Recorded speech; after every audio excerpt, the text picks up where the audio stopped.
but you know, I really believe that good things are going to come out of this this pandemic. And for one thing, I'm reaching literally thousands more people with my presentations over the next couple of weeks than I ever did before by traveling down Southern Ontario and talking to people. And but there are other good things. People we're taught that humility is a lesson that sickness teaches us. And no matter how wealthy, how privileged, how powerful you might be, your ability to resist sickness is no greater than the least in your society. So, but I see good things happening, good discussions. It's forced people to slow down in some respects, to think about things. So, but I appreciate the work. I always appreciate the work of teachers. I say that the most influential people in my life, other than my parents, were teachers that I've had, and so I thank you for participating. I'll say a few words in the language, Anishinaabe, by way of introduction. Ani bojo, Bnesi Dijnakas, Wajash Dodam Anishinaabek and Guaro Dodam Haudenosaunee, Alderville and Donjiba, North Bay and Diana, Anishinaabe and Dow. So I said that I've been given a name, Bnesi, which is a bird, and I come from two clans. I come from the Wajash, the Muskrat clan from the Mississauga tribe of the Anishinaabe, and I also have on my grandmother's family, I have Kanien'kehá:ka Mohawk ancestry, of which I'm very proud, and I have Jewish heritage, of which I'm very proud. I also said that my family roots, the Indigenous part of my family, the roots are in Alderville First Nation, which is near Cobourg, Ontario, where my grandfather Moses Muskrat was the chief in the early part of the 1900s. And I said that I live in North Bay. I thought I was going to be late for the session because I was out picking oranges in my orchard behind my house here in North Bay. It was hard picking them with the snowflakes coming down, but so I've lived here for 20 years this month. When I came here exactly 20 years ago, almost exactly, guess what was happening in the Maritimes? There was a big fight about lobster fishery. Exactly. So life goes in circles. And I said that I'm proud to be part of the Anishinaabe Nation. I'm on Anishinaabe Nation traditional territory here, as you are down there. You're in Mississauga territory. The Mississaugas are the Credit territory, and we should always be grateful for First Nations to allow us to meet on their lands that they've looked after for so long. And the purpose of us meeting today, and is to share information that helps create more understanding about the Mississauga, your Mississauga hosts, and Indigenous peoples everywhere. So, so I'm going to, and I'm really keen on allowing lots of time for questions. We have, I think, till 5:30 if everybody hangs in there. But I like to save the better part of a half hour for questions. And again, as Jody said, please, that's how we learn, is asking questions. And there's no such thing as a dumb or a bad question. I talk to a lot of teachers who it's changing now as people are getting used to the subject matter, Indigenous studies, whatever you call it, First Nations, Métis and Inuit studies. But I really encourage teachers to stick with it, and I remind them of a couple of things. One, the students that you're teaching right now are among the first students in the history of this country who are learning some of these things. that for different reasons have not been part of the school curriculum. So I know that some students that are learning these things go home and if they talk about it over the dinner table, they're actually teaching their parents and older relatives things that they were never taught in school. I was never taught almost everything that I'm going to share with you today. I was not taught in formal education. I've had to learn through, the efforts of good teachers, of researchers, people like Alan Corbière, that I think is going to be on one of Jody's association webinars, I think this week. And so we're all learners. This is all new to us. And most Canadians, if including politicians, if you judging by the news reports, don't know very much about treaties.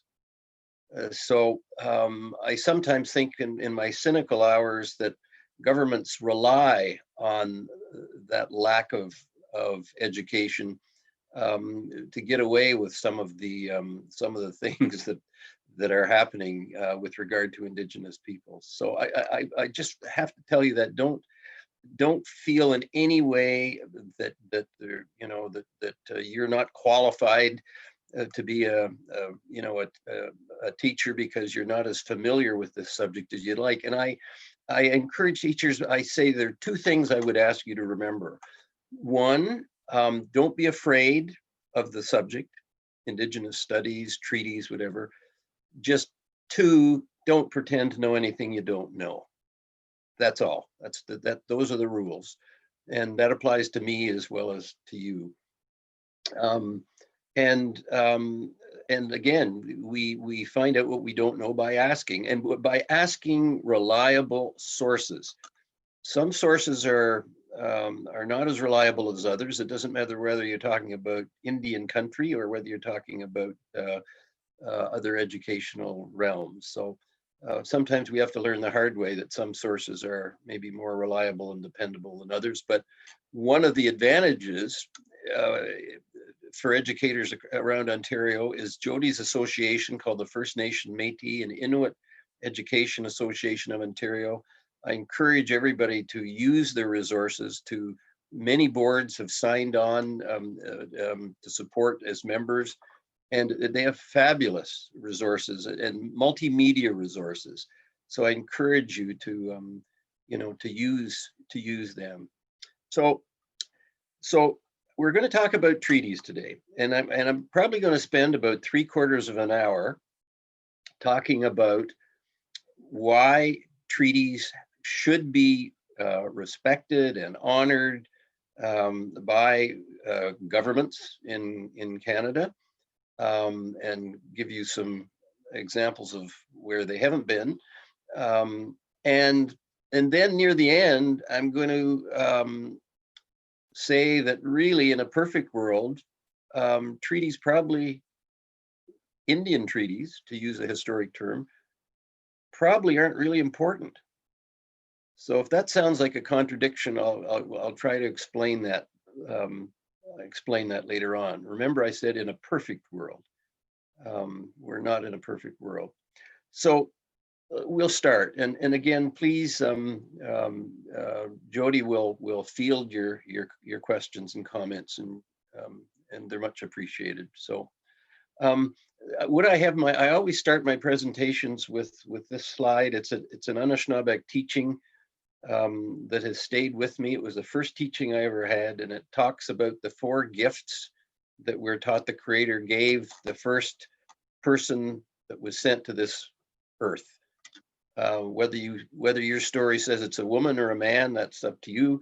But we're taught that that person was given the gift of respect that was symbolized by a braid of sweetgrass in the East. The gift of honesty that was symbolized by a tree because of the way it grows up straight and tall in the South. The gift of sharing that was in the West, that was symbolized by a deer, because a deer is one of those many fellow beings that is prepared to give up its life so that the rest of us can survive. It's also why the veterans are considered so important warriors to us, because they're prepared to do the ultimate act of sharing. We don't know who gave it to us. Oh my goodness. Thank you. And sharing is a good part of what treaties are about. And then in the north, the gift of strength, and symbolized by a rock. This is a big rock. This is a mountain. And strength, not physical strength, but the strength of persistence and endurance and conviction to maintain one's beliefs during difficult times. And everything is linked by that fire in the center. The creator is said to have sent that person down to this earth in a round lodge, and with that fire at the center, and that fire is our spirit. It's our spark that drives us. So treaties and the treaty relationship. Well, we should never start talking about something until we kind of make sure we define it. And this is sort of the dictionary definition a lot of people would use. They would say it's a formally concluded and ratified agreement between states. In Canada, the treaties involving Indigenous peoples, First Peoples, often involve provinces as well as the federal government. But this is the dictionary definition, and of course Canada is party to a lot of treaties. Here's a photograph, and that fellow in the middle looks like he's cheating off of the fellow next to him. He might well be, actually, or just figuring out how to spell his own name. But that's a trade agreement involving, they don't call it NAFTA anymore. The United States had to name it, so they came first. Their country came first to satisfy some egos, I guess. But these are agreements that are supposed to have legal requirements, not to mention ethical requirements. When you enter into a treaty with someone, it's an ethical exercise. You're making a commitment on behalf of your nation, and it's nations that make treaties. Provinces, in our case, a province in Canada is like a nation. So Canada enters into many of them. Unfortunately, we're starting to see an era when people are saying, I don't agree with what you're doing, so I'm withdrawing from your treaty. That sets a bad standard, a bad example, but it's unfortunately something we're starting to see. People say, oh, I don't want to be part of that treaty anymore, even though I signed it on behalf of my nation, on behalf of my citizens. I don't like it because I think you people in Canada are charging us too much for aluminum or something like that. So, but that's, there's nothing more on the national level. There should be no agreement more important or significant than a treaty, because you're saying this is a pledge by my nation. This is what we stand for. These are our values that stand behind this. You know, you can count on us to keep this agreement. This is an artist's depiction of what many Indian treaties, and you'll hear me use that word Indian in the historic sense of the word. Actually, even currently, there's an Indian Act. There's a Union of Ontario Indians for whom I worked for many years. There's you know, there are many places where that term is still used to describe North American Indigenous peoples. Those peoples, by the way, had treaties. Treaties were not introduced to them by people from Europe. They had agreements among themselves to share the use of the land, to honor one another's territories. So nobody had to explain to Indigenous peoples the importance of making an agreement that the English people called a treaty, and the importance of keeping their word. One of the treaties you may have heard about is the Dish with One Spoon Treaty. a treaty that was made between the Anishinaabe and the Haudenosaunee, that is to share the bounty of the land, and that there is enough food in that symbolic dish to feed everybody. Now, one of the things that after treaties became popular, one of the things that it sort of formalized was the relationship of newcomers, to these shores, and that's a story that I don't think is told often enough. Is as long as people came peacefully, as was mostly the case, other than when the Vikings came in war about 1,000 years ago, as long as Europeans came peacefully, they were welcomed by Indigenous peoples, and they were. Here's an example of them showing newcomers how to gather maple syrup. There are countless stories across Canada about, from the Maritimes to the West Coast, about how people came. They didn't know what to eat. They didn't know what was safe to eat. They didn't know how to travel. They didn't know how to build a house. And their Indigenous neighbors, welcomed them and shared information with them willingly, helped them literally survive. When people from Scotland and Ireland washed up on the shores of the maritime provinces, they had been abandoned by their own landlords, the British, and many of them were literally starving in their fields when things like the Great Potato Famine hit in Ireland, for example. And their British landlords had no empathy or support for them whatsoever. So many of the people that came here, we talk about refugees today as if the only refugees that ever came to Canada were from places like Syria, but almost all of the Europeans that came on these very dangerous voyages were refugees. They were refugees from religious intolerance. They were refugees from poverty. They were refugees from military service, which only the poor people usually had to worry about. But they were greeted, they met democracy the way that they had never experienced it at home. And again, this is a book that Jody mentioned, the book that we developed for the Near North Board, and I'm using that in the next couple of weeks. Used it yesterday with some teachers, students from the Peel Board.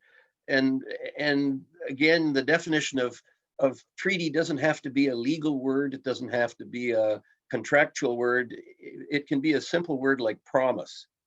And in this book, this grandfather Eagle is sharing the story with his granddaughter Phoenix about how when the first people came to these shores in boats, you can see the people on shore waiting for them, welcoming them in many cases, not rejecting them. And it was a word that they came to use. They came to understand the people that came, the leaders of these voyages, political or military leaders. They came to regard the importance of establishing a relationship based on diplomacy. For one thing, they learned very quickly that military conquering was out of the question, because First Nations, Indigenous peoples in North America fiercely defended their lands. And so diplomacy was certainly the way to go. And we also have to remember that the Indigenous peoples vastly outnumbered the Europeans.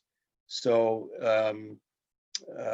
it was very wise not to in this part of the so-called New World come in as conquering forces, because that would have been a big mistake. So the idea of diplomacy, of treaties as promises, as pledges, began at a very early stage in the relationship.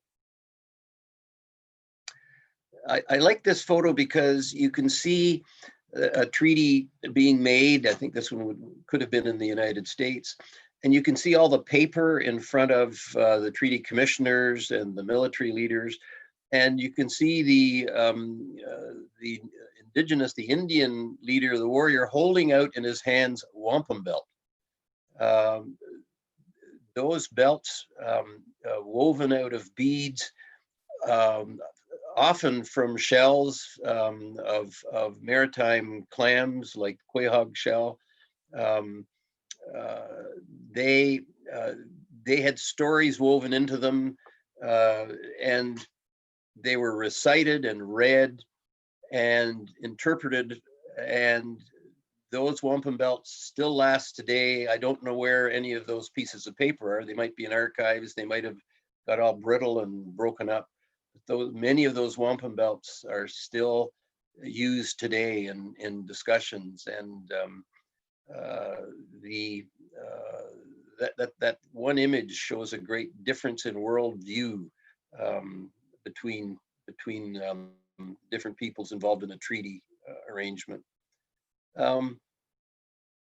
When Europeans first started to come here in masses in, let's say, the 1500s, it's not very long ago, 500 years ago, those of you particularly in a Catholic board may have heard of the doctrine of discovery, which was, you have to remember that at that time, most of the crowned heads of Europe were military and political leaders of Roman Catholic countries. The church played an extremely powerful role, and anything that was done politically, right down to the marriage of kings and queens, usually involved the blessings of the church, of the Pope. And a doctrine was at the behest of some of these nations like Spain, Italy, France, England at the time, remember, was Catholic. As they decided they were going to start these voyages of exploration because they were running out of land and they had too many people. They wanted resources and wealth. They appealed to the Pope, and the Pope, I think the first Pope was Nicholas V, about 1450, issued the first of a series of papal bulls that became part of the doctrine of discovery. And that doctrine has never been rescinded. And that doctrine basically says that if you meaning the kings and monarchs of Catholic countries, travel anywhere on this earth and come upon any lands where the people who live there do not share our beliefs, Christianity, Catholicism in particular, you have the right to take those lands. That was a theory called terra nullius, empty lands. It's the most racist international doctrine that I believe was ever formulated and proclaimed. It's never been rescinded. It's been apologized for, but it's never been removed from the books. And Prime Minister Justin Trudeau went to appeal to Pope Francis during his first year of elected office to see if as a symbolic gesture, he could convince the church to remove that doctrine and what you might call the finders keepers doctrine. And he was unsuccessful. And my belief is that that so many colonized countries in the world, like Canada, have that doctrine as their foundation, that nobody is quite sure what would happen, you know, in a practical sense, if that doctrine disappeared. I think they're afraid of what might happen. It would basically say that almost every colonized country in the world is based on an act of illegality, immorality, maybe theft. So I encourage you to learn about that, the doctrine of discovery. And you can see from this map that contrary to the theory of terra nullius, empty land, it certainly wasn't empty. There were probably, well, in Canada, 60 nations with many subsets. In the United States, probably more. There literally isn't one square inch of this continent that wasn't the traditional territory of some of those indigenous nations. So I mentioned that when the Europeans started coming here, the French first came and they found wealth and they started making settlements, and they found land, which poor people like them in England could never own their own land. They lived like slaves or tenant farmers. And here, you know, their political and military leaders thought they would try to negotiate for some of this great land, huge land. Remember, all of Europe fits into not much more than Ontario.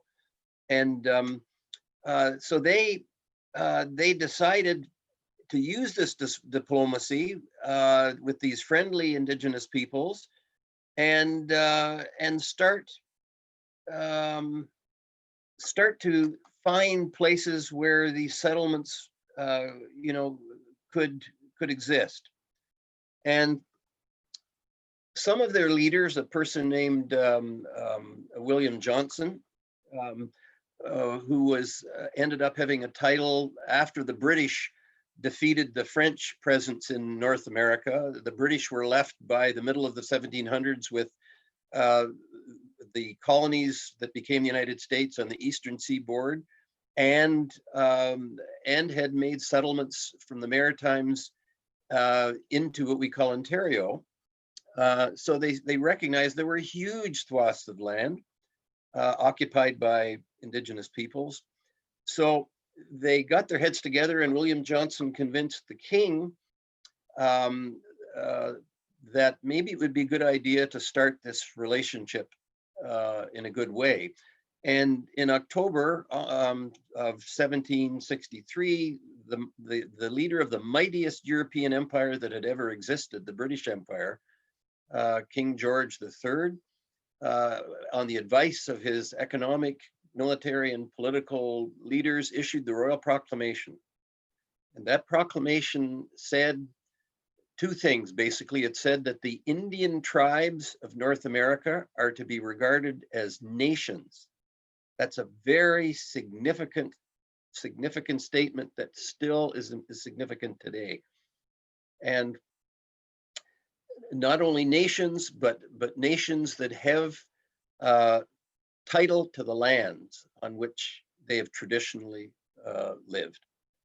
And that those principles are gradually being recognized by the courts, even if sometimes governments are a bit slow in the uptake. And the first real attempt to convey that message to Indigenous peoples in North America came the following summer, and it's the cover of this book that we are all treaty people, and that's an artist's depiction of Sir William Johnson, who we gave yellow hair. He almost certainly didn't have yellow hair, but we wanted him to stand out in this photo, giving the wampum belts to the leaders of over 2,000 to 3,000 leaders of tribes in North America. Near Niagara Falls, we cheated a bit. It wasn't at Niagara Falls, it was at Fort Niagara. This was the largest gathering of First Nations leaders in the history of this continent. It may still be the largest gathering. That's how important it was. They had to send out runners to tell people, invite them to this meeting. And at that meeting, Sir William Johnson made a number of promises when he gave these wampum belts.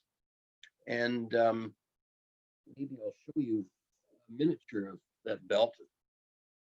I don't know, Jody, can we? Yeah, I moved the screen over. Yeah. You can see the date, 1764. You can see two people shaking hands in the center. That's a familiar motif with Indigenous treaties, is the handshake. And the links of a chain of friendship, the covenant chain of friendship. And this belt is a miniature. That belt, I carry one that's a version of it, a life-size version of it. It's about 6 feet long. It has 10,076 beads in it. The beads are made from a sacred little animal called a quahog shell that's only found off the east coast of North America. These little beads were made from that shell, It would take a woman almost 2 days to complete one bead, to chip it out of this shell, to polish it. So it had to be almost identical size. And they would weave it. And they would weave it so that those belts told a story. And the story that told was of nations coming together, shaking hands in friendship, in sharing. There was never any discussion because people never believed that they owned land. There was never any discussion about selling land. And again, this was a treaty that set a standard for the relationship that's supposed to exist today. And Sir William Johnson said a couple of important things. His diary records that he told all those leaders that your people will never be poor as long as the world exists. And all they had to do was take up this belt to honor this agreement. And they gave they used to call them presents.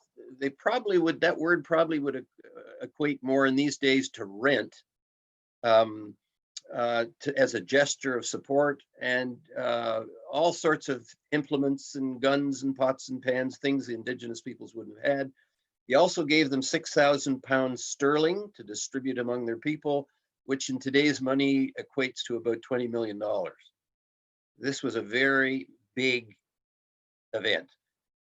I never knew anything about it when I went to school. Many Canadians know nothing about it to this day. Major landmark event, arguably much more significant than the event that's celebrated today on July 1st, which took place 100 years later. Because if it weren't for this event at Niagara, Canada undoubtedly would not look like it does today. It would never have been settled peacefully. So this is a landmark event, and that practice of having annual events with presents being given and going over, reading the wampum belts and reminding one another of the treaties, that took place for many years after. We still have treaty days. We'll talk about that a bit later. So this was the first major treaty. You can see from a map of Canada, and that's an image of that wampum belt, the Treaty of Niagara belt up on the left. You can see that most of Canada is, virtually all of it is covered by treaties.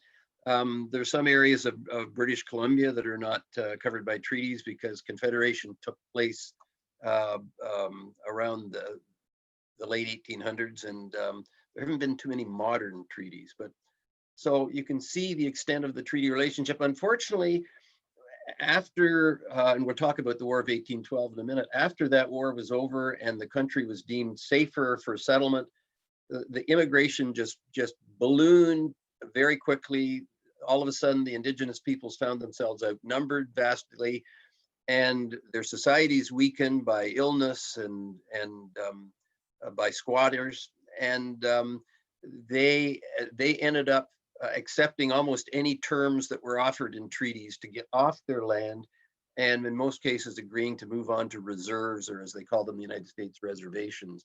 So the treaties became very quickly a very cynical tool, as opposed to how they started out as real nation-to-nation agreements between equals. That those pictures that we showed you with Sir William Johnson at Niagara, that was the furthest thing from anybody dealing with other people as subservient or as a subject. They were equals. And and we see when we look at Ontario has the equivalent of 46 treaties. In some cases, they're called land cessions. In some cases, they use the horrible word surrender, which, again, a lot of these things were written down in documents that look like this. And I want you to look at this. These are the words of a treaty in Ontario, in central Ontario. And those names at the bottom are people, some of them from my community. Joseph Skunk was from Alderville. And John Sunday was a descendant of a warrior from named Shawundas from the War of 1812. And this, if you treat this document the way that Upper Canadian or European governments treated it, it meant that the land on which these tribes of First Nations people lived was being just given up. And the next slide, if you see the names there, and you notice after each name it says totem. Those are the totems. Those are their clan signs. If I was signing that treaty, I would draw a little muskrat. Those are elk. Those are, you can see a bird there. You can see horned animals. It could be moose, could be deer, could be elk. They could not read what was in the agreement. Those documents would not be allowed, would not be accepted today as legal documents. You can notice all the names of the chiefs who, and I don't even use the word signed, who supposedly agreed to the terms of that treaty. They obviously are written in the same hand. It was written by an equerry, a treaty, someone working for the treaty commissioner. And, you know, many treaties, including some that go right into the 1900s, were concluded based on trust and a handshake. And because Indigenous peoples always made sure that the treaty ceremony was a sacred ceremony, they shared the pipe. And when you smoke tobacco, not the kind of tobacco that you get in all those smoke shacks, but when you smoke tobacco, you don't need to inhale it. You just need to have good thoughts and blow the smoke up. And the tradition among First Nations people is you're praying. So what you're saying is that agreement we just made, I promise, you know, in the eyes of the Creator, in the eyes of God, that what we just said, those promises we made, we're going to keep them. In their wildest imagination, none of those Indian leaders would ever believe that someone would break a promise like that. It would be 1,000-fold worse than going into a courtroom and committing perjury by putting your hand on a Bible and saying you promise to tell the truth, the whole truth, and nothing but the truth. But that's the basis of that's how treaties were made. And I mentioned the wampum belts. There are many wampum belts that tell different stories, that show links between people, that often, but invariably, if it was Europeans and North American Indians, there would be handshakes involved. That was a really important part of it. So what in return did Europeans get for those treaties? Well, they started settlements. And as I said, they started to be, you know, show a lot of growth.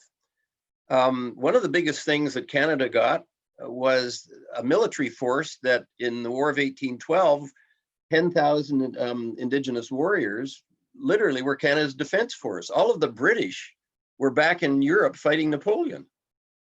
So Jody's heard me do this. I urge you to look up names like, instead of just knowing about Joseph Brock, who was killed in one of the first battles of the war, I urge you to think of names like Shawundas and Pekinawatik and Meskwaki and Asiganak, Oshawanu. These are some of the greatest military heroes in Canadian history, and nobody knows who they are. They defended Canada. And some people know the name Tecumseh, who also unfortunately died in the war. But these other leaders played huge roles. Most of them are Anishinaabe. There's an Asiganak school, I think, near Barrie. These are great leaders. The name Meskwaki, by the way, the word Muskoka comes from his name. Oshawanu, the name of the place Oshawa comes from his name. So these are people who most educators and most students, because of what they were taught or weren't taught in school, know nothing about them. Here's an unfortunate joke about the War of 1812, which decimated indigenous populations and peoples, and again, made it very easy for increased migration. The Americans and Canadians still argue about who won the war, but it was the indigenous peoples who did the most damage in it to their enemies, and preserved Canadian sovereignty and suffered the most losses. Now, as a result of that, of defending Canada, these are some of the things that treaties did not mean to the indigenous peoples who agreed to them.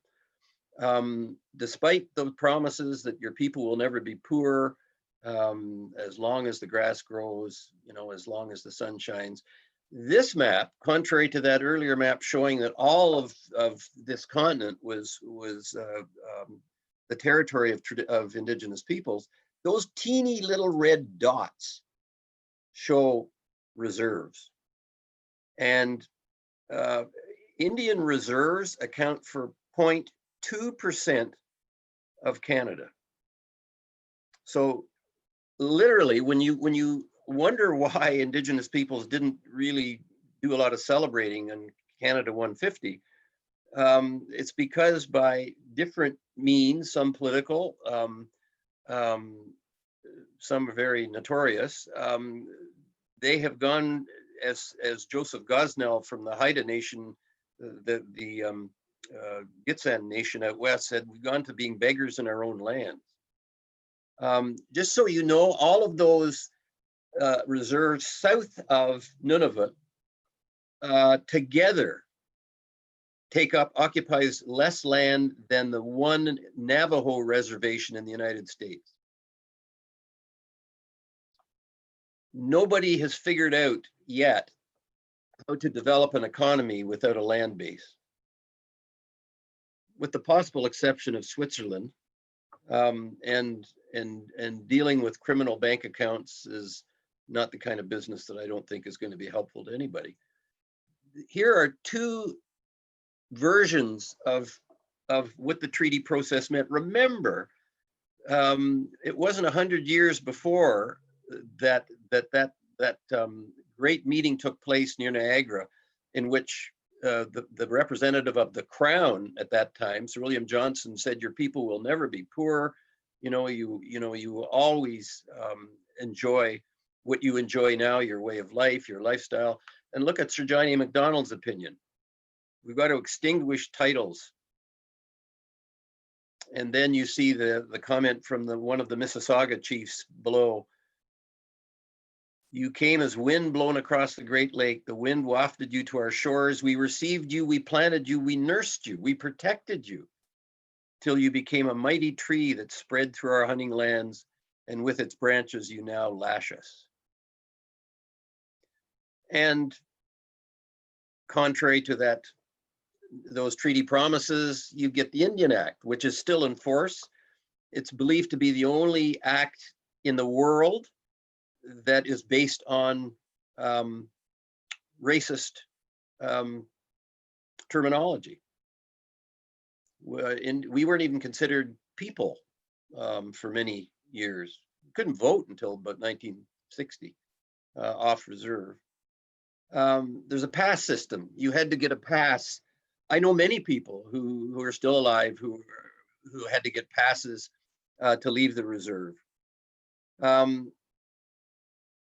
Singing, dancing, things that you see at powwows were against the Indian Act. They were against the law. There are stories about 90-year-old men, singing traditional songs, ending up in jail. This is not ancient history. So the treaties really, you can see the relationship change. It's not my place to talk much about residential schools, because I'm not a survivor. My grandfather Moses went to one of the forerunners of the residential schools. They called them Indian Industrial Training Schools. He ran away, thank goodness for me, when he was 8 years old. And he had to teach himself how to read and write. I'll just give you, there were 150 residential schools in Canada for about 100 years. The last one didn't close until 1996.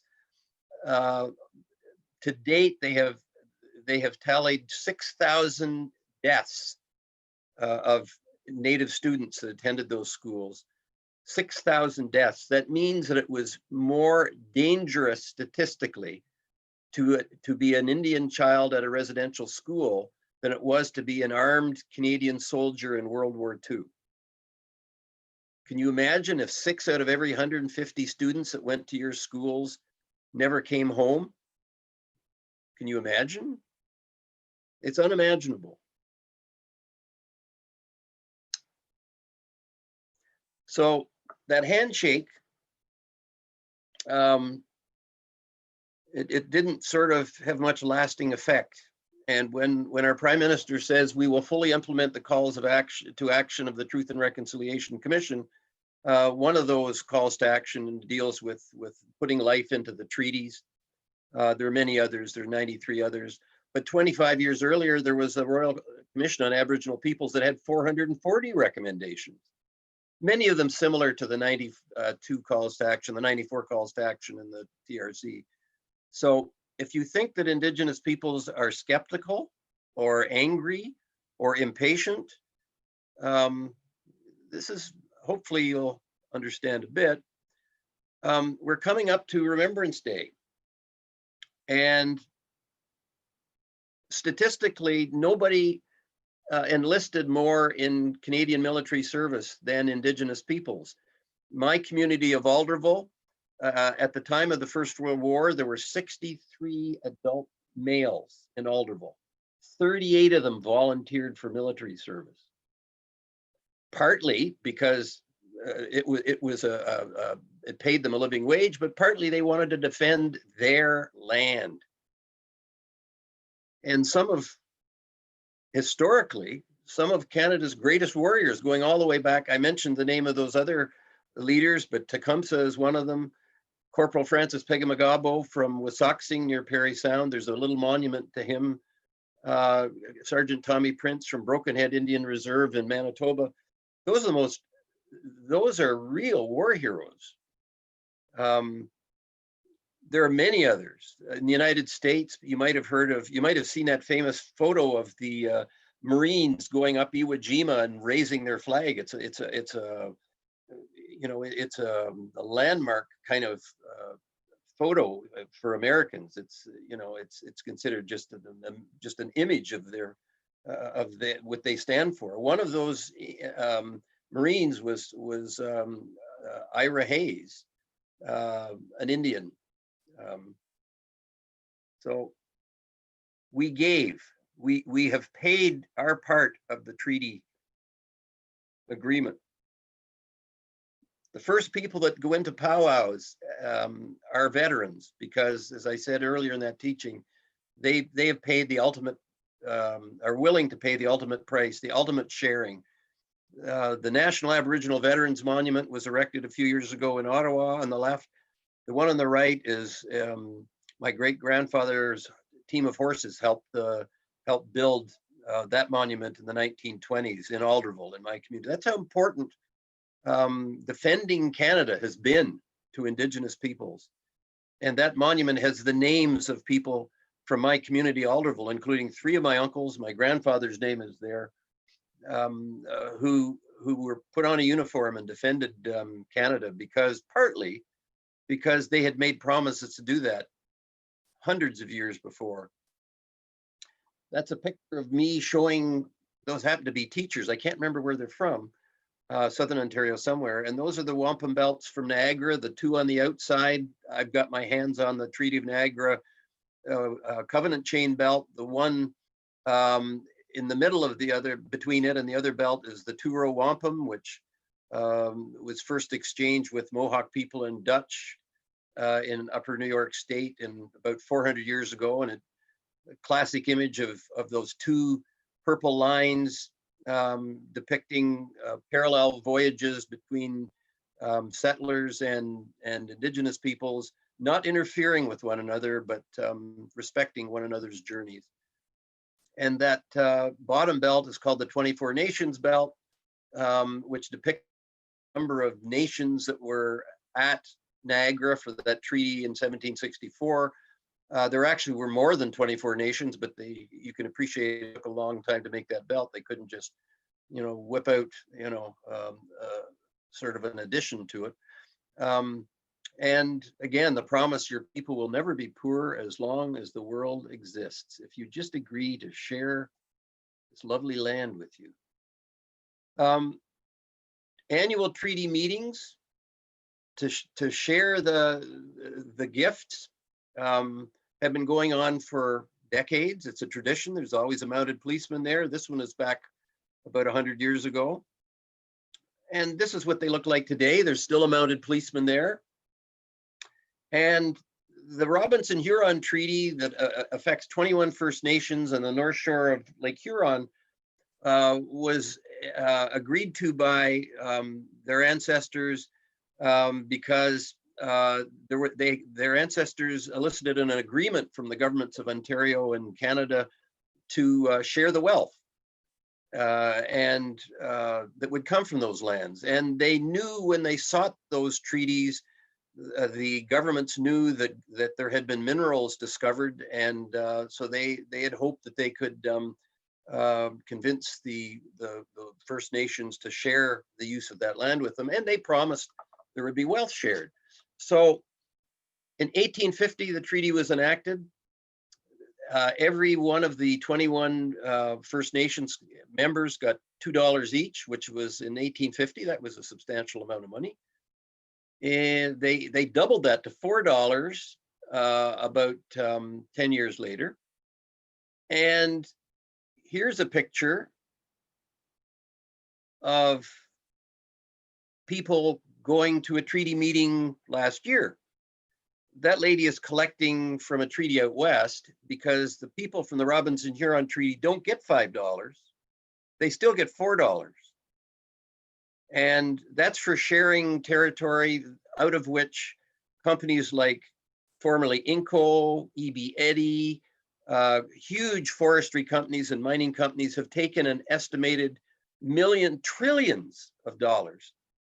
And the First Nations people who agreed to accept sharing the use of that land, they're still accepting 2 toonies a year.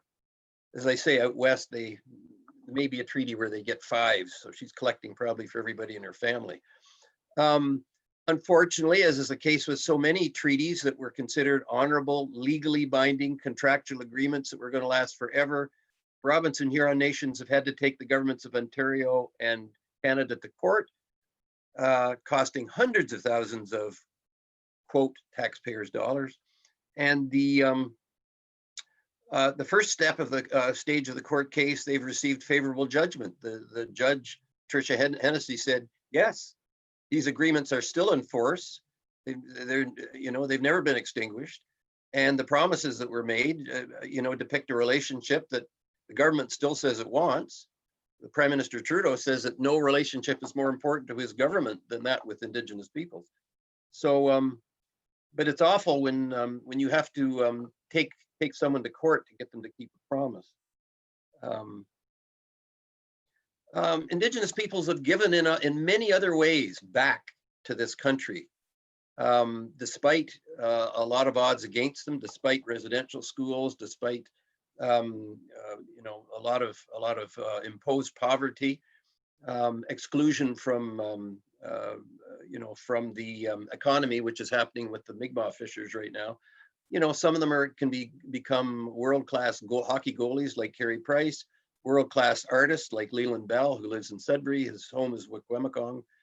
Jody Wilson-Raybould, who was the Minister of Justice before she told the Prime Minister that she didn't think that what their government was doing by exerting pressure on cabinet ministers on behalf of a corporation was ethical. So she resigned. She's still been elected.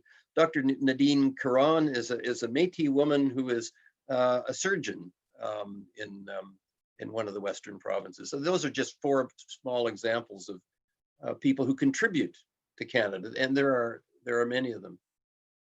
So again, I go back to that handshake. That's a medal that was given out to First Nation leaders after many treaty gatherings. That's a commissioner on the left. You can see to the left, this is from Treaty 6, which among other things promised that the Indigenous peoples would always have a medicine chest. the Supreme Court has held that the language used in these kind of agreements would be language that the First Nations people had to understand. So today, when you talk about a medicine chest, you're talking about healthcare.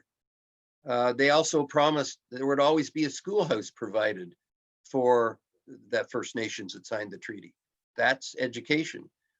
Those are things that are granted as on a discretionary basis. Not all Indigenous kids, contrary to the myth often circulated, get their education paid for. Based on their population, First Nations get an allocation that the government thinks is appropriate. That's a treaty promise broken. To make it worse, students in school boards like here in North Bay, their First Nations have to pay, to have students attend. They have to have a tuition agreement, so they're being double taxed. They were already promised they wouldn't have to pay to have kids go to school. Now they have to, over and above that, pay cash for the kids to go to school. And that little symbol you can see behind the treaty commissioner in the cocked hat, you can see that's the sun, because those promises were to last as long as the sun shines, or in some cases they were verbalized as long as the sun rises in the east. So when we talk about treaties, here's that handshake again. Is that handshake being made with the other hand crossing the fingers? You know, kids do that sometimes. So when they make a promise, you cross your fingers, it means I'm not really going to keep this. It just makes one wonder what those promises really mean. And that's a burnt out lobster boat. There were lobster pounds. There were assaults of chiefs, while mounted policemen stood by and watched. Literally stood by and watched. And you can see this is the only Mi'kmaq person who's currently a member of parliament, Jamie Batiste. This is what he said: politicians could only move as fast as far as their voters allow them. And if their voters don't understand what's happening, then that's a challenge. Well, it's a challenge. So when we talk about promises being kept, there's a lot of talk.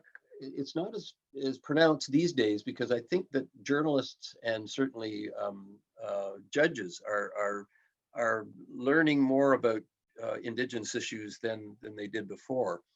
And on the left is a statement by Queen Elizabeth that she gave in 2005 when she was presenting First Nations University in Regina with a tablet that was a stone from the grounds of her summer residence in Balmoral Castle, and a place dear to her grandmother, Queen Victoria, whose image is on that treaty medal that I showed you from Treaty 6. And in the Queen's words, the Queen, the Crown in Canada, it symbolizes the foundation of the rights of First Nations peoples reflected in treaties signed with the Crown during her reign. And again, whenever there are demonstrations such as are going on, and these tend to be cyclical things because the issues are never dealt with properly. When you see issues as involve what are they called, 1492 land back lane near Caledonia, an issue that's been going on for a couple of hundred years. I see some media commentators who will make comments about these people ignoring the rule of law. Well, the highest law in this land is the Constitution of Canada, which says the existing Aboriginal and treaty rights of Aboriginal peoples of Canada are hereby recognized and affirmed. Article 6 of the United States Constitution says that treaties with Indians are the supreme law of that land. So it's one thing to say something, it's one thing to write it down, but it's another thing to implement it. And what we're seeing right now in the Maritimes, as an example, and in near Six Nations, are examples of agreements that were made that have been ignored for a couple of hundred years in some cases. And the truth will always outlast any attempts to forget it or to deviate from it. So that's in a nutshell why there is so much discussion, growing discussion about treaties. Now, I told you that I was going to, in a perfect world, tell you why, in a perfect world, it wouldn't matter if there were any treaties. You remember I said that the mightiest empire of Europe that ever existed decreed in 1763. This was an empire that had conquered on every continent, but they would not attempt to conquer here because of the way that the land was defended by First Nations.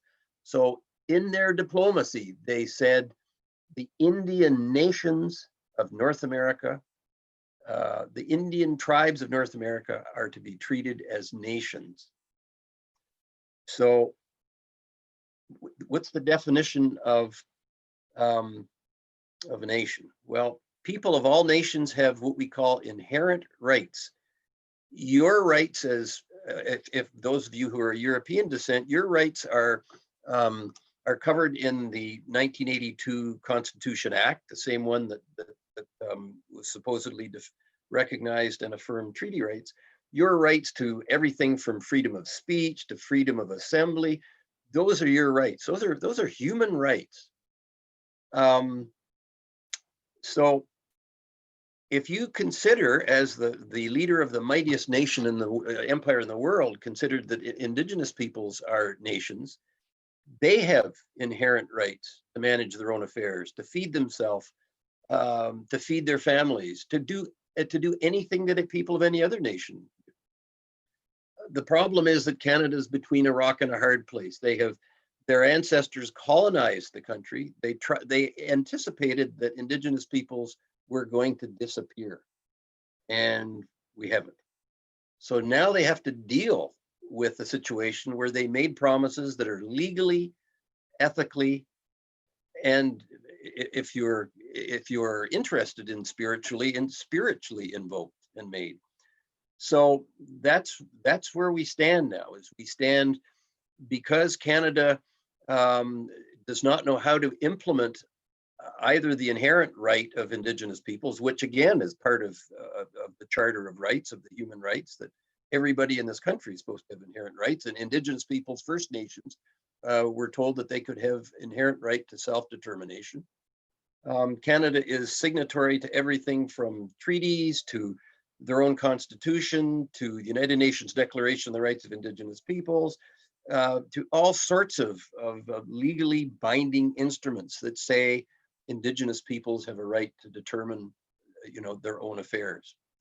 So there's a big conundrum, and you as educators are being asked to convey this knowledge and information to students, and have discussions with them and ask them, how can a nation, a country like Canada, that I think is in many ways the best country in the world, how can a country have a foundation that's built on promises that have been broken?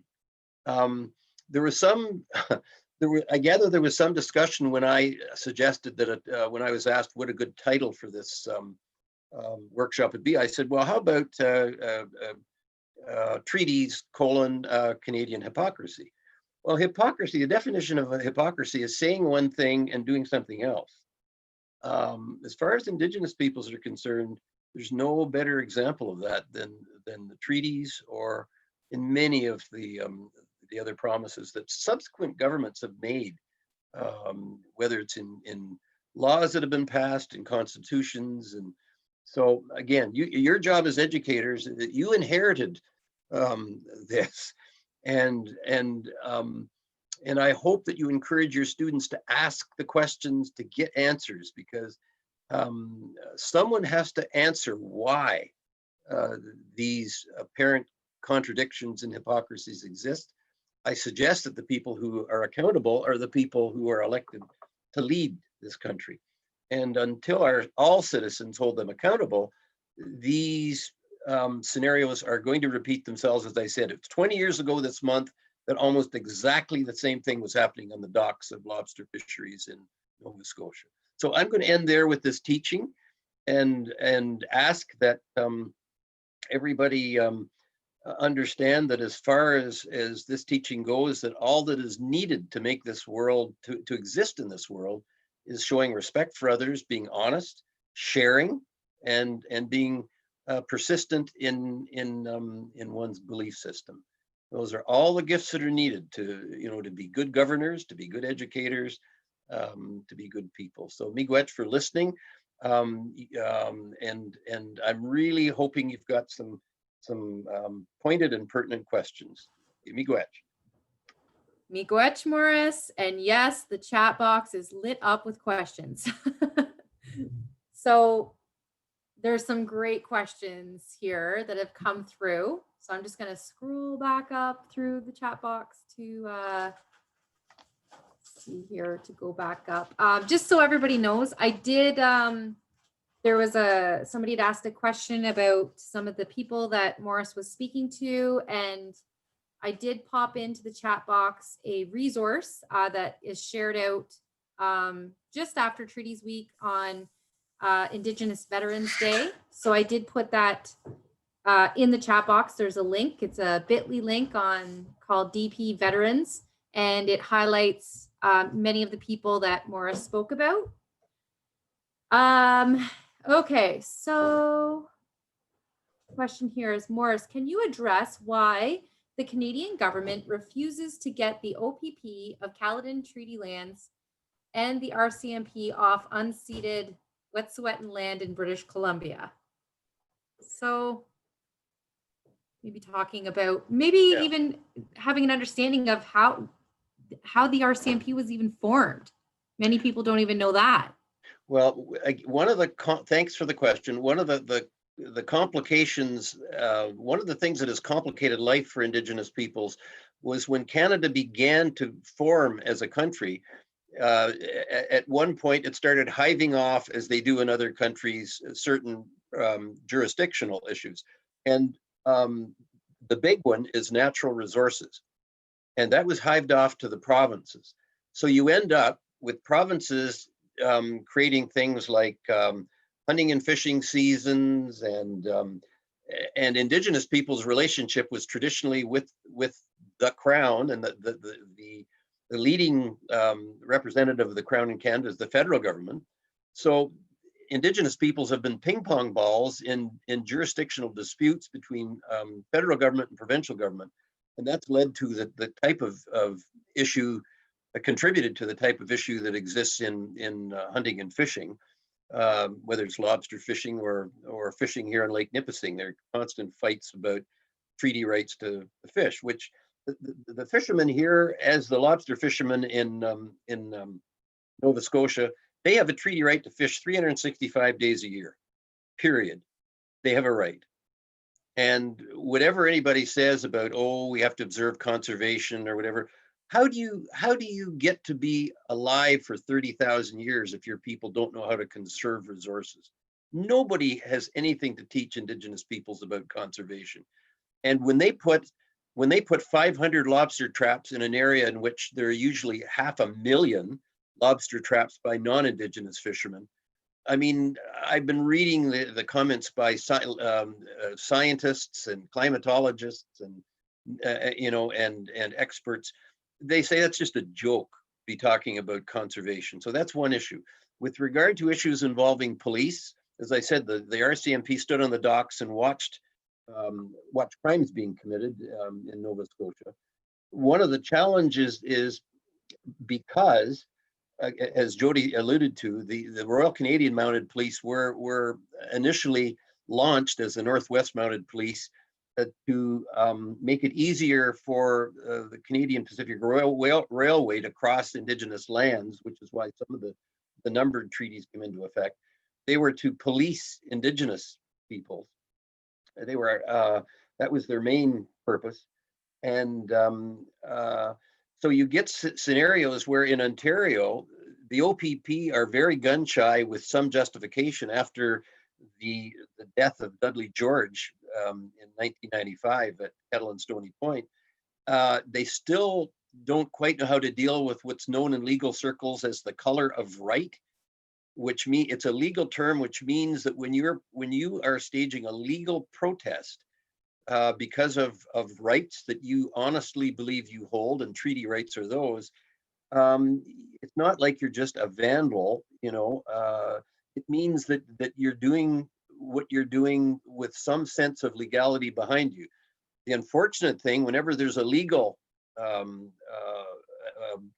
protest of any kind by any people, such as has happened in the United States against racism, you will always get a fringe group who seize on that issue to cause problems, and that further complicates the issues.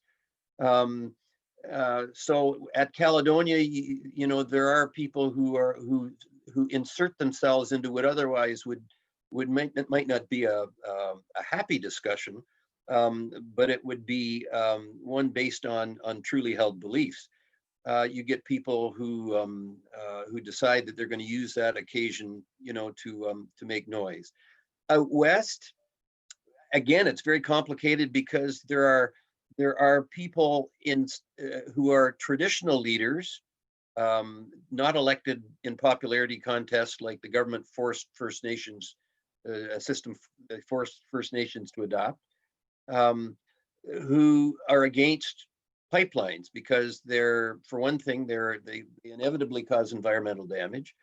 And then you get elected leaders along the same pipeline routes who are so desperate to have jobs provided for their members that they sign agreements favoring the construction of those pipelines. So it's become a very complex issue, these confrontations. And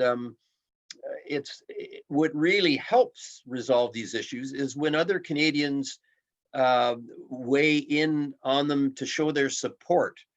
And frankly, there are some Canadians who support people who want pipelines in their territory. And I'm sure there's some Canadians who think that Indigenous people shouldn't be allowed to fish other than in provincially decreed seasons. As long as they're making their views felt in a reasonable way and not throwing punches or burning boats, you can have a discussion based on that. You can have discussions and negotiations. But you saw a lot of Canadians during the Idle No More, start of the Idle No More movement, who recognized that the previous federal government was trying to ram through a lot of erosion of environmental regulation, and who stood with Indigenous peoples. You're still seeing that. They understand that there is no future in oil. There is no future in the world for carbon-based fuels. There just isn't. Now, there has to be a transition period, and I think most First Nations, reasonable First Nations people would agree on a transition to renewable energy sources that would benefit Canada and Canadians in it would create more jobs, it would help the environment, it would ease pollution in the air and in the earth and on water. But because treaty issues have been left kind of dangling for a couple of hundred years, it's compounded some of these discussions. As I said, it's just been 20 years since the same lobster fishery issue was going and creating heated discussion. So there's an old saying, justice delayed is justice denied. You know, if you don't deal with issues now, they are not going to go away.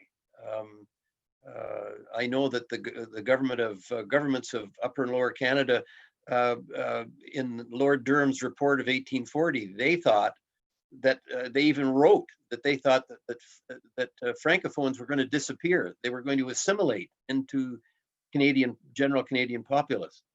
How is that working out? You know, the only province that has openly held electoral votes to secede from the country is the province in which Francophones are the majority. So we haven't learned very much. Our political leaders haven't learned very much. Although Canada is 150 years old, I would argue that our political leaders haven't learned much since long before that. And by trying to find short-term solutions to issues that require really substantial discussion. In some cases, maybe the Constitution of Canada has to be reopened. These things are going to crop up. That's a very long answer to your question, but I'm sorry. Good question.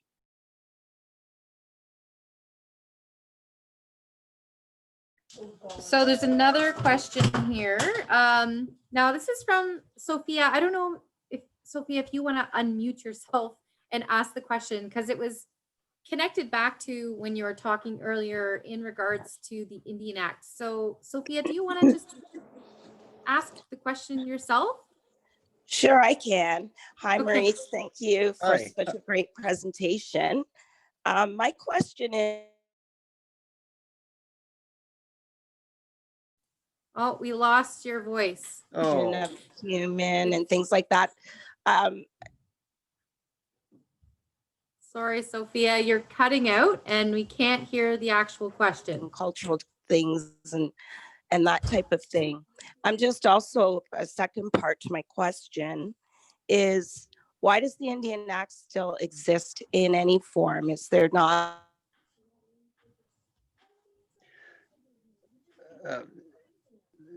have we lost Sophia again? Yeah, it sound, yeah, I don't know. I can answer the Sophia. part. I'll try to answer the part of the question that I heard. Why does the Indian Act still exist? Well,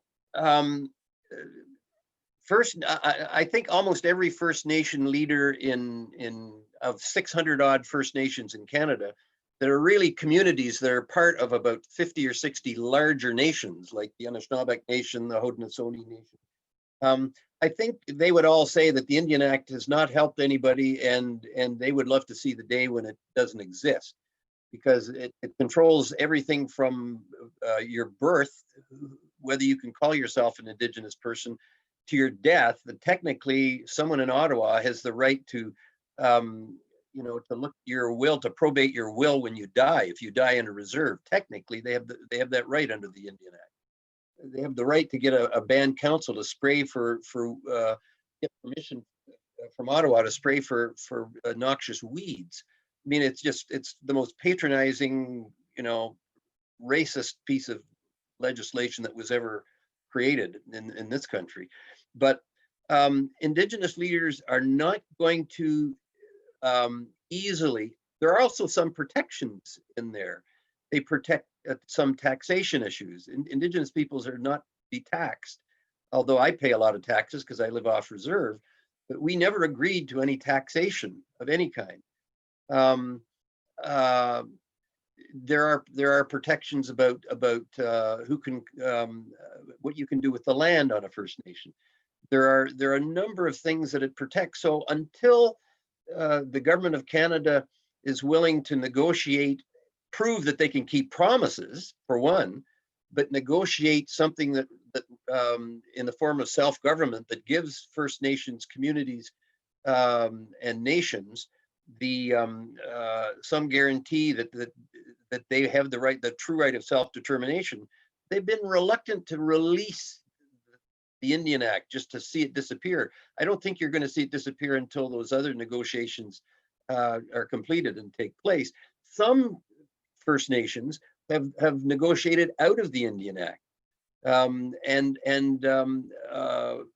Delgamuuk, the Nisga'a Treaty is one where a modern treaty from less than 20 years ago is one in which the people of those communities on the West Coast received some compensation for land that they had historically lost, and enabled them to start developing an economy, and enable them to pull away from the terms of the Indian Act. They can determine who their own citizens are. Some of them might not have any, quote, Indian blood in them. It's up to them to determine who they want as citizens.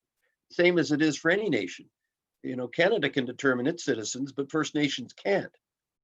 We have to rely on them to tell us who is really qualified.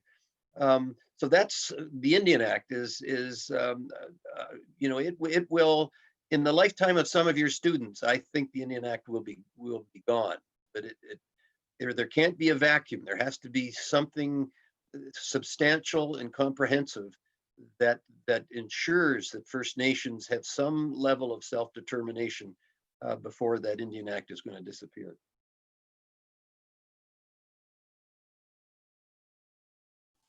So I'm just looking at the time, and there's several more questions that have come in, and I don't know if we're going to get to all of the questions. Maybe we'll do one more, because I do want to just quickly also share some of the resources that are available in case you're not aware of them. I just scrolled past the one of the questions here is, if the courts recognize the validity of treaties, why does the government not acknowledge or continue to bypass these treaty agreements? What or who can make the government return lands if not the courts? The short answer is you and your students have to demand a meeting with your local member of parliament and ask them that question. Him or her, that question. I think that's a great segue into, because often what questions that come up is, what can we do? What is our role in this? And I like to also point out, if you're thinking about that question, to be mindful when you ask that to Indigenous peoples, because, or any oppressed peoples really, because your job or our job is to get educated, get informed, do that work on our own. And then the beautiful thing in education is that, and we're starting to see this now, is the power that it has in terms of moving forward as a society. So if you remember what Maurice was saying at the very beginning, this was never part of the conversation in education. In fact, let's not forget that in the 1800s, when all of these things were really going on, they weren't thinking in 2020 we would be having this conversation today.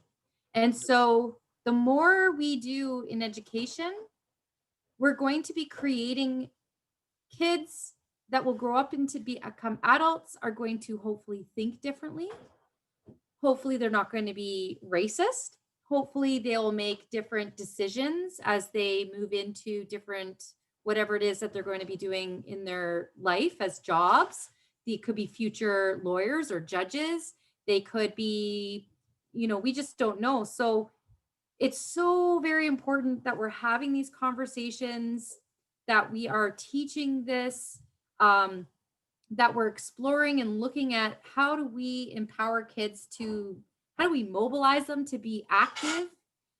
We talk about citizenship. We talk about, in our Catholic, we have our Catholic social teachings about human dignity.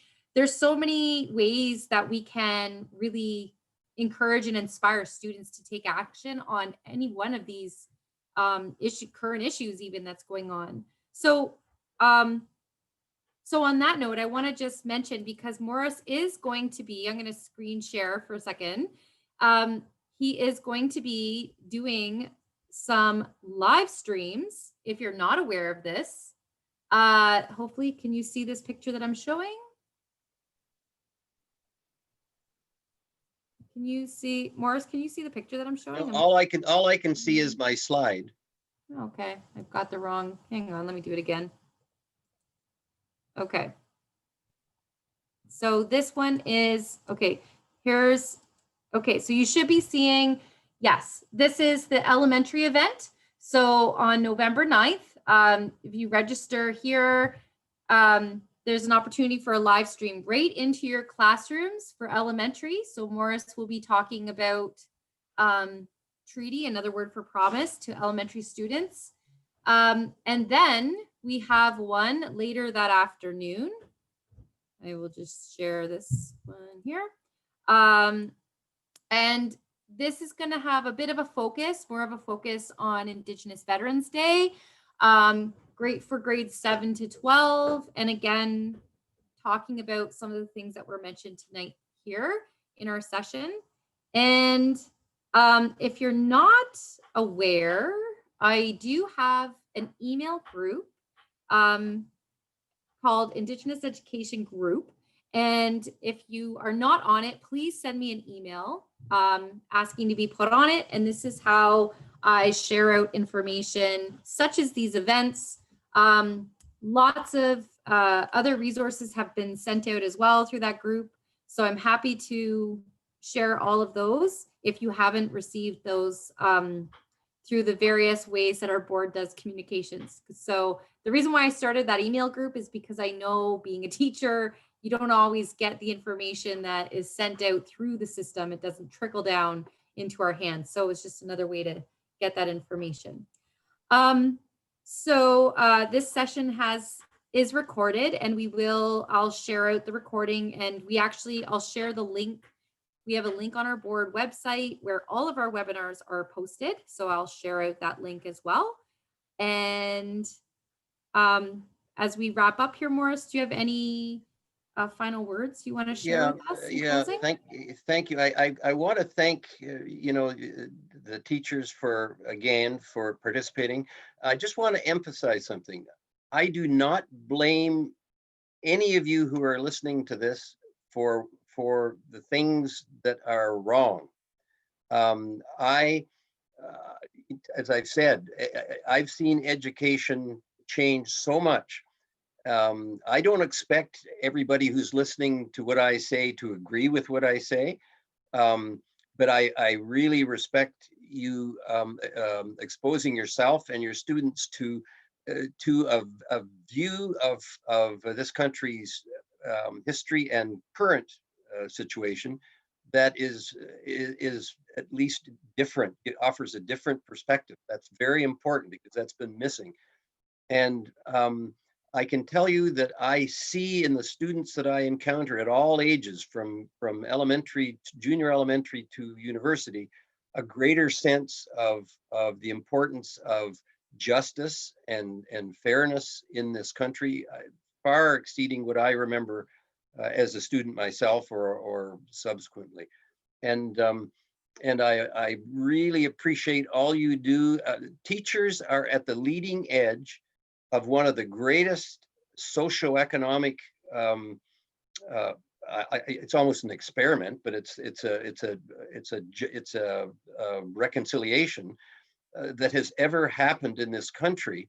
I don't believe it would happen anywhere else but Canada, frankly. And you're being asked to do things and are doing things that normally would fall almost under a political purview. And it's not easy. You're in this interim period of change, and you might get backlash from actually not so I hear from teachers, not so much from students as from parents, because this is new. This is shocking. I mean, if picture yourself sitting around, I don't want to drag this on, but picture yourself sitting around the dinner table if you've had the kind of education that I received. And if your kids are sitting there and you say, "Oh, what did you learn in school today?" And your little Johnny or Janie says to you, "Well, what I learned, Mommy and Daddy, is that our government had a bunch of schools and they sent Native kids there and 6,000 of them died." What on earth would you think? I mean, that's terrifying. At your first, it's like the stages of grief, like denial. So bear that in mind, that what you're teaching is new. It's often it can be really disheartening for people, but it's only by recognizing what has happened and moving forward that Canada can achieve the greatness that I believe it can. So, thank you for participating. Thank you so much, Maurice, again, on behalf of Dufferin Peel. And it's always such a special opportunity to have time with you, even if it is in this new virtual realm. It's still better than nothing. And so, so I just want to thank everyone for attending tonight. And if you can attend any of the other sessions that are happening, please do, and always reach out.